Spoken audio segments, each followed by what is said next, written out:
Impress your friends with this drop-down list. Select your cells, go to Data, then click on Data Validation. Now choose List and type your drop-down items separated by comma.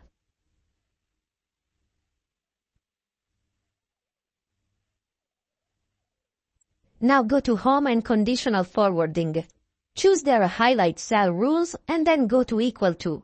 Now type Completed and give it a background color. Repeat this process for other two also.